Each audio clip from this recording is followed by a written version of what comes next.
Welcome to Western Civ History 134. This unit is on the consolidation of Europe, and I'm going to mix a couple of things in here. I'm going to talk a little bit about the revolutions that occurred between 1815 through 1848, and then I'm going to concentrate on the two most important consolidations. One of them is Italy, and the other one is, of course, the unification of Germany with Otto von Bismarck and others. This will be part one. This will be the part about the unification of Italy. Europe after the Congress of Vienna in 1815, and shows that the Allies did a pretty good job of dividing everything up the way they wanted to. But as you can see, Germany is still a mess, and Prussia's right through the middle of it. And Italy is bits and pieces, with parts of it going to Austria. But during this period between 1815 through 1848, we're going to have a variety of revolutions, and these revolts are going to occur because of several reasons. This is industrialization. Industrialization is now beginning to pick up. It's been really rolling in Britain, and then it's coming to the main continent of Europe. So we're going to have issues with workers. We're going to have issue with wages, the amount of time that you're going to be working in your job. We're going to have religious issues with the Catholic Church returning in some countries to more political points of view rather than just their religious points of view. And of course, many of them still have large amounts of land. Control of the country. Voting issues. These people had a taste of the Napoleonic Code and the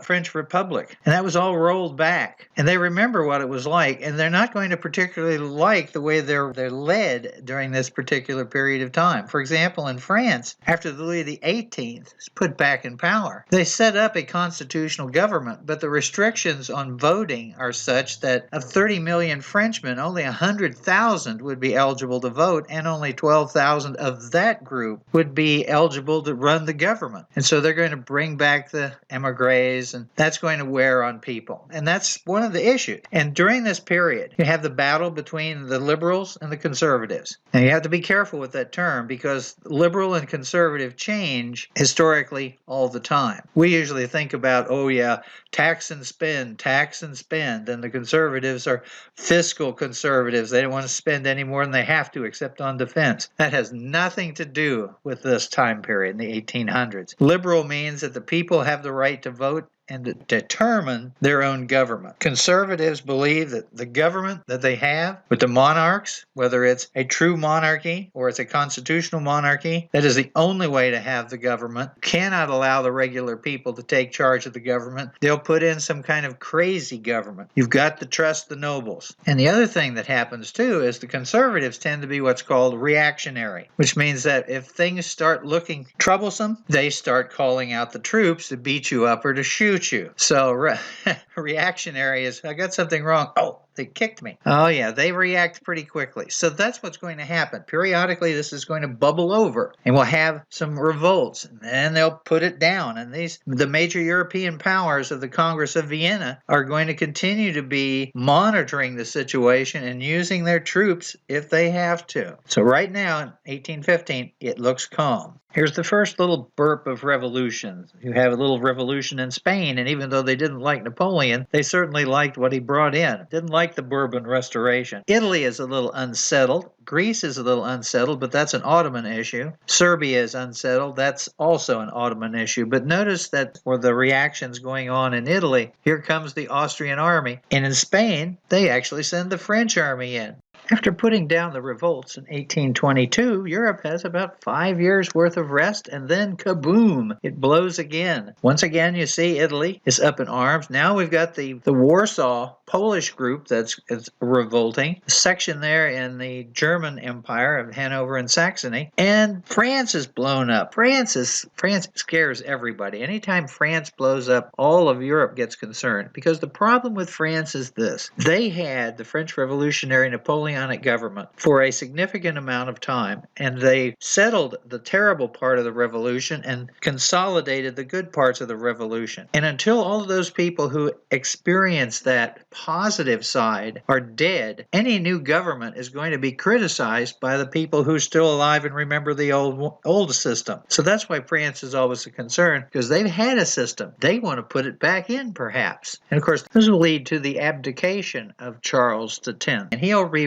replaced by a gentleman named Louis Philippe, who will be kind of like the businessman's king, if you will, and he will be king of France until the 1848 revolution. But again, we've got troops sent in. The Russians come in to take care of Warsaw. The Austrians take care of, again, Italy and the little German states, which is not going to endear those German states to Austria. The French are able to put it down from within by themselves. After 1832's revolutions, things were calm for 15 years. Well, at least calm on the surface, not underneath. In France, there's usually the discussion that the reign of Louis Philippe was a government built on boards over the top of a volcano that was about to explode. And that is true elsewhere in Europe. Again, revolutionary activity is building from within, secret societies and other groups. And of course, this is being fueled too by, again, the way industrialization is utilizing the workers and not paying them very well, along with the treatment of others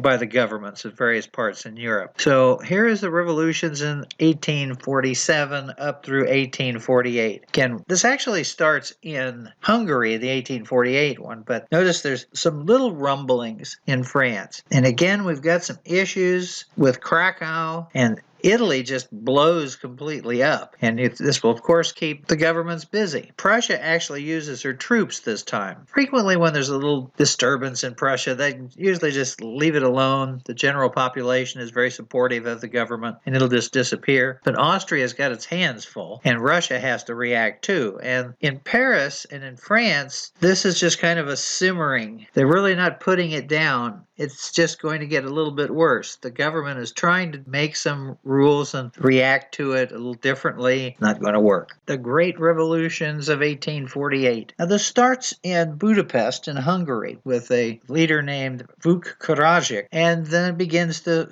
move on across, and then it blows up in Paris. And then of course once France explodes, then you see the ripples. Look at all of those areas being granted a constitution. This is the largest change in European political history until you get to the 1990s with the collapse of the Soviet Union. To go back to Paris, there's one incident in Paris that occurs that ignites everything. The government of Louis Philippe and his minister Guizot had not been having very much success with the population, and people were beginning to demonstrate. And they've tried to put the demonstration down by making it illegal. So then they began having parties, and ultimately they attempted to ban the parties, and then agitation starts to take place. French start throwing up barricades blocking the streets, and eventually Guizot resigns and he leaves the country. But the people are still upset, so they go to his home on the Boulevard des Capucins to demonstrate. It's a huge mass of people. They're way over the limit. They should not be out there, but the National Guard is not paying any attention to them. But in front of this building is a small contingent of National Guard, and they're trying to protect the property. They're not going to do anything to the people demonstrating. They're just kind of taking it. But it's pretty tense. And at one point, the officer in charge is on horseback, and he gets up to try and say something, and a shot goes off. He goes down. He's not hit. His troops believe that the crowd fired on him, and so they fire on the crowd, killing a number of people. And then this leads to massive revolt throughout the city, and ultimately Louis Philippe leaving the country, abdicating. A temporary government will be set up in Paris to oversee new elections, which will lead to the election of Louis Napoleon Bonaparte as the president of the new country. Well, this incident has been very widely studied. People were interviewed afterwards to see who caused it. And the determination was this, that if you were on the anti-government side, you saw it from the anti-government side. If you were on the part of the government side, you saw the government side. And the information appears to show that what may have happened, they've done testing, that a couple of blocks away, a man came home, caught his wife with another man in bed, pulled his gun out and shot and killed him. The reverberations from that sounded exactly what everybody mostly heard. And so a jealous husband may have triggered the firing at the Boulevard de Capucins, which then triggered the collapse of the French government. Now, what will take place in the rest of Europe is these will be somewhat successful, but they're not completely successful. There's a term called lack of driving force, which means everybody believed they were revolting for the right reason. They were doing it for the right reason. And when you have the Emperor of Austria abdicate and a new emperor is selected, which will be 18-year-old Franz Joseph, everything seems to be going well. well. And these people then went back to their job. The problem is they didn't set the complete foundation. And so in Austria, the army is still supportive of the emperor, and they will then counter-react and pull all of these people back into the Austrian territory. The French government is not going to have that. They're going to create a new republic. But the other countries, it fails. This happens a little bit in Germany, in the German state. And then in the German states, you have the problem is that the Germans wanted to have their own German meeting, and the Slavs were excluded. And so they could never come together on a plan of how to unify Germany without Prussia being involved, and Prussia wouldn't give up its control of its military. So these revolutions, for the most part, collapse in late in 1848 and early in 1849 because of this lack of driving strength. Watch the map as the revolutions of 1848 take place, and then they are suppressed. Just in case you didn't see it the first time, let's watch 1848 bubble up one more time.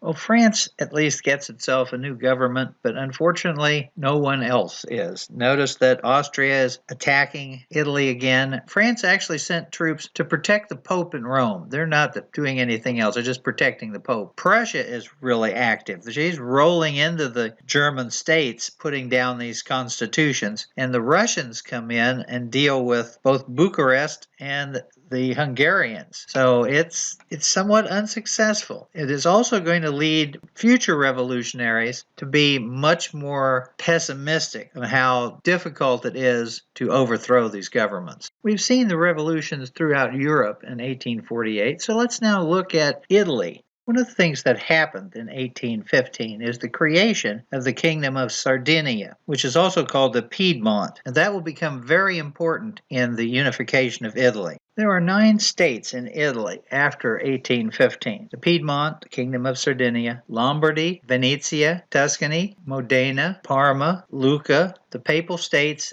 and then the Kingdom of Naples or the Kingdom of the Two Sicilies. So this group of 9 states is what we're going to have to try and unify. Briefly, once again, let's watch Italy revolt during the 1848 revolutions.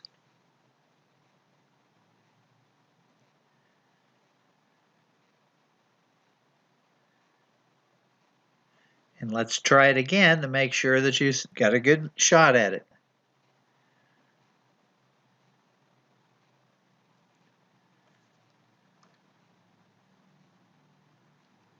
Before we go into the process of unification, let's look at this map. It shows all of Italy, and it shows Italy unified, but we see multiple colors. Notice you see the Kingdom of Sardinia in 1858. Then you'll see the additions that come into the Kingdom of Italy. And then there is Venetia. Venetia does not become part of Italy till 1866. And then you have Rome and its area, not the Papal States, but Rome. That is added in 1870. And in the same time period, we actually lose 2 states. Part of the Piedmont will go to France. One of them is Savoy, and the other one is Nice. All that will be done by voting. So we'll get back to this at the end when we see it finally unified. Now we need to go through the process of how did this take place. The word Italian risorgimento is basically a term that describes the Italian resurgence for all the revolutionary groups that were united in their goal of simply unifying Italy, and of course to try and recover the grandeur of ancient Rome. So when you hear Benito Mussolini in The World Between the Wars talking about recovering the grandeur of ancient Rome, it goes all the way back to the reunification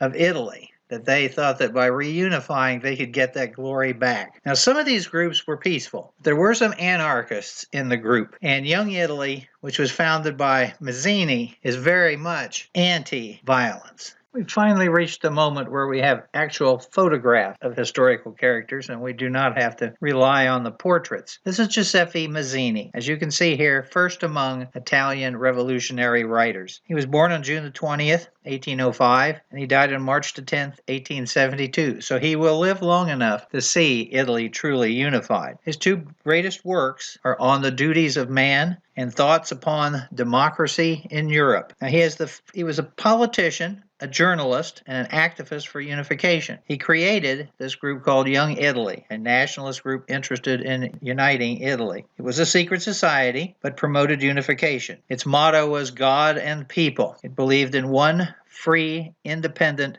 Republican nation. In 1833, it had 60,000 members, but then they were suppressed in 1834, and even Mazzini was arrested, and well, he was actually sentenced to be executed, but ultimately escaped and was exiled to Switzerland. He then moved to Paris, and then moved to London, and then in 1848 and 49, he returned, but again, he's forced to flee after 1849. He is one of the people who helped to unify the entire country. And when he died in 1872, even though he asked for a simple funeral, the people were not going to give him one. 100,000 people turned out for his funeral in Genoa. He is the philosophical leader of the unification of Italy. Count Camillo Benso Cavour, or just Count Cavour, was the political genius in the unification of Italy. Born in Turin in 1810, died in 1861. He was the 9th prime minister of the Kingdom of Sardinia, which was the Piedmont and Sardinia, from 1852 to 1861, and he was the first prime minister of Italy. Cavour was a liberal, which meant he believed that the people had a right to vote for their own form of government. The Piedmont was a constitutional monarchy. King Victor Emmanuel III was basically a figurehead with the parliament doing all of the work. He was a wealthy landowner, and he practiced what is known as realpolitik. That is a German term meaning the politics of reality.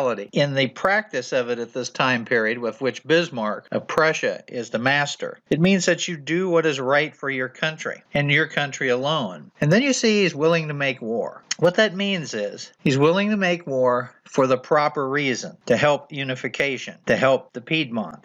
So in 1854 and 1856, there's the Crimean War. Russia, the Ottoman Empire, Britain, and France. Cavour allowed the Piedmont to be a shipping zone. It had an ultra-modern railroad, it had excellent ports, and so it was easier for the British and the French to take their troops down to the Piedmont by train and then put them on ships to take them to the Crimea. And then later on, he was able to convince the legislature that they needed to send troops, and ultimately 18,000 Piedmont forces were sent to the Crimea. It was very late. They really didn't do a whole lot. The important thing was that he did enough that the British and the French appreciated it, and at the treaty table where they decided who got what from the Crimean War, Cavour was on that conference. And this is a big deal as far as showing the importance of the Piedmont to the other Italian states, that they were the number one, if you will, of all the Italian states. In 1858, Cavour and Napoleon III met at Plombières-les-Bassins. There, the two planned to lure Austria into attacking the Piedmont, and that would allow the French to intervene, and the idea was this would then cause the Austrians to be kicked out of northern Italy, and the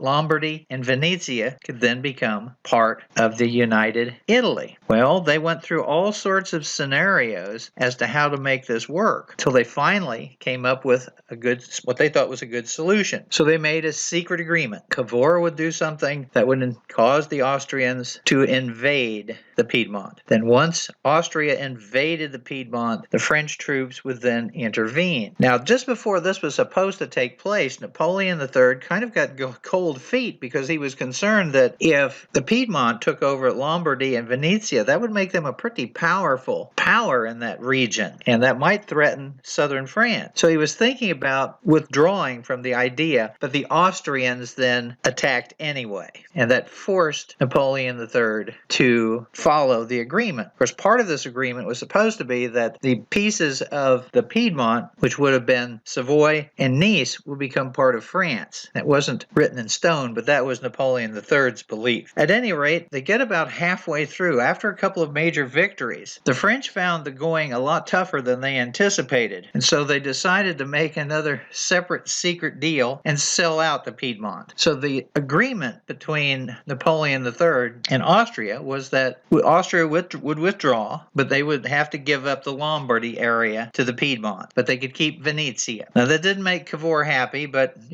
half a loaf is better than none. Here's a standard map showing the French moving in and deflecting the Austrian army at the Battle of Magenta and at Salafrino. But there's more to this than just a static map can show. Here was a situation. You see all of the territories. Now you see the Austrians moving into the Piedmont and the French troops coming in from the south.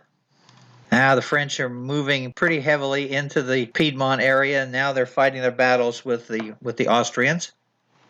And then Parma goes independent. And then the Austrians are first pushed further back. And then we see other states switching sides.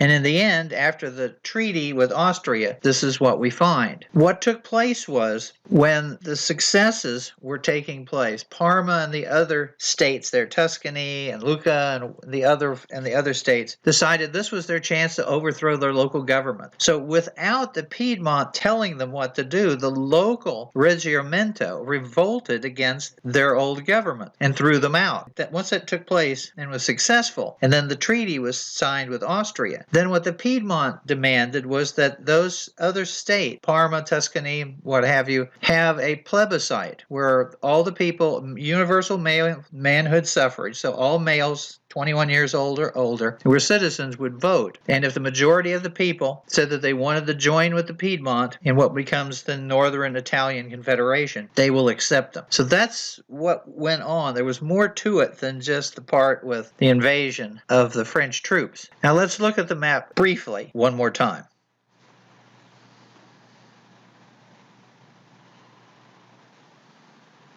The Franco-Austrian Agreement. Now you notice it says Franco-Austrian, so the Piedmont was not involved in signing this document. This is a document that Napoleon III negotiated with the Austrians and then basically handed it to Cavour and said, well, here's your deal, it's the best we could get. This is what happens when you deal with people who operate under realpolitik. When it reaches a point that they don't see the advantage, they'll just leave you flat. But it's not too bad. Piedmont got Lombardy. Now Venetia would remain Austrian, and they'll remain Austrian until 1866. And what comes into existence is a federated union of existing governments in Italy, which would be formed with the Pope presiding over it. This is something that will not happen. Piedmont will not want the Pope in charge. They're very anti-clerical. Anti-clerical means that they're against the church for political purposes. The church is a religious purpose. The church is not a political organization to tell other people what to do. So it was an agreement that the Austrians and the French put in that the Piedmont is not going to use the Pope. They're going to use King Victor Emmanuel III. Well, there's more consolidation coming. Now, here's the static map showing March 1860. It shows Parma, Modena, Tuscany, and Emilia-Romagna. And you'll see Savoy and Nice.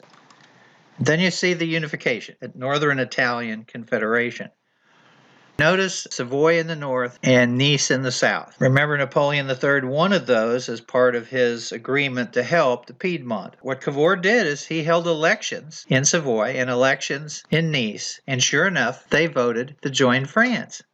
And so he let them go. Now, some of the people in Italy are not happy about it. The Risorgimento think that this is unfair because they are always have been part of Italy. But it worked out relatively peaceful. So in 1860, Italy is not made up of 9 separate entities. It is now just 3. The Northern Italian Kingdom, Piedmont, and new additions, the Papal States, and the Kingdom of the Two Sicilies, or the Kingdom of Naples. Well, it's time for Cavour to bring in another player, because it's time to try and bring in some other additions. Well, it's time to bring in a man of action. Now, the Italian Risorgimento referred to 4 people as the fathers of the fatherland. One of them was Cavour, our politician, Mazzini, the philosopher, Victor Emmanuel, the constitutional king, and the man of action, Giuseppe Garibaldi, born on July the 4th, 1807, and lived until June the 2nd, 1882. So he, like Mazzini, lived long enough to see Italy truly unified. He was a follower of Mazzini, as you can see, a hero of the Italian Risorgimento, a member of Young Italy. Garibaldi at one time was exiled from Italy for revolutionary activity, and he spent 14 years in South America, in Brazil and Uruguay, where he helped revolutionary groups. Actually, his headquarters was in San Francisco, California at one time. Kind of like your roving revolutionary. He returned to Italy in 1848 during the Great Rebellion against the Austrians of the 1848 Revolution. And the governor of Milan made him a general. And in 1849, he was made general of the Roman Republic. Unfortunately, that didn't last very long because the Austrians will come and retake everything, and he, of course, has to flee. He ends up in 1859 leading troops against the Austrians in the Austrian Franco-Piedmont War. In 1860, he will lead 1,000 of his followers, known as the Red Shirts, to Sicily at the request of the King Victor Emmanuel. He didn't like Cavour. That's why Cavour suggested to King Victor Emmanuel III to ask Garibaldi if he would lead this expedition to Sicily. And it's called Garibaldis Thousands. And they all wear a red shirt, which symbolizes their willingness to shed their blood for the unification of Italy. There's actually more than 1,000. Absolutely fiery character. So he goes into Sicily, quickly gets the people to switch sides because they figured we got nothing to lose, so we'll join this new confederation. Well, this, of course, really inspires Garibaldi, who then crosses to the boot of Italy and starts marching up towards Naples. And he successfully expels Francis II of Naples. So Garibaldi is rapidly unifying the southern part of Italy. But that's going to be a problem. And the best way to show this is to use the maps. Here's a map that shows the entire campaign of Garibaldi as he comes down to Sicily, goes over into Italy, and then heads up north. But it's better to see it in motion. So here we are. He's getting ready to start.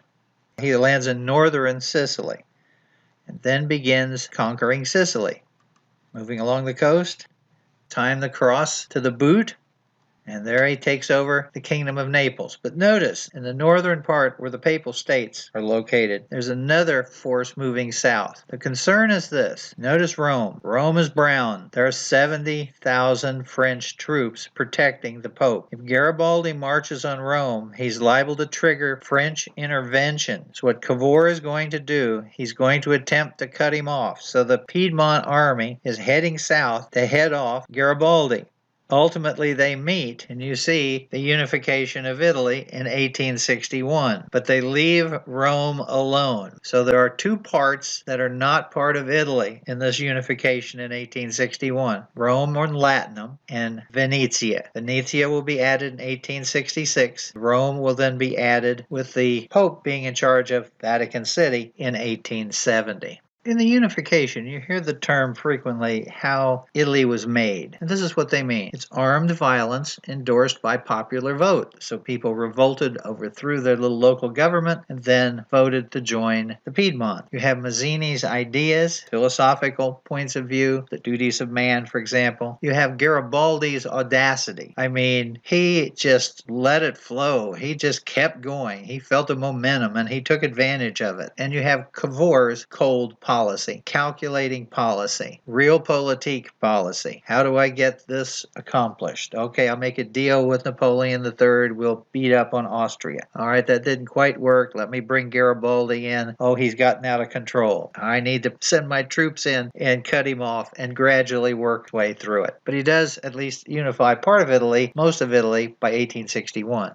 Here's a commemorative plate from the era showing Garibaldi's forces at one of his battles. Just like the French did in the French Revolution, we make a special plate. We'd also point out that Garibaldi received presentation swords from just about every city he visited, and practically every city in Italy has a Garibaldi square and a Garibaldi statue. So he was extremely popular. Italy is finally unified in two major wars. The first one is in 1866 with the defeat of Austria in the 7 Weeks' War. Part of that gave Venetia to Italy. Now that completes the northern part. Then in 1867 there was an attempt by Garibaldi to take Rome. That was unsuccessful. His army was defeated outside of Rome and the French expeditionary force was increased, and that stayed in place until France is defeated in the Franco-Prussian War in 1870 because those troops were withdrawn from Rome in preparation for the war with Prussia, and as a result the Pope then has to make a deal with the Italian state, at which point he gives up what's left of his papal states, Latinum, in return for being the leader of the papal states, which is its own little kingdom within the country. That way the Pope doesn't have to be bowing to the political pressure of the state. He can still have his political area and his religious area be separate. Ultimately, Italy was unified. However, just because it's unified doesn't mean there aren't problems. So here are some of the problems that popped up after unification. First of all, the nationalists believed that Italy, although it was united, wasn't really united because they had a whole list of things that needed to be added. The Trentino, which is the area between Austria and northern Italy. Trieste, which is actually a Austria-Hungarian port at the Dalmatian Islands. Nice and Savoy, they had been allowed to vote their way into France. They should be forced to bring them back. So unless all of these little territories were added back, the nationalists would say Italy really hasn't been unified. Then the other issues that you have is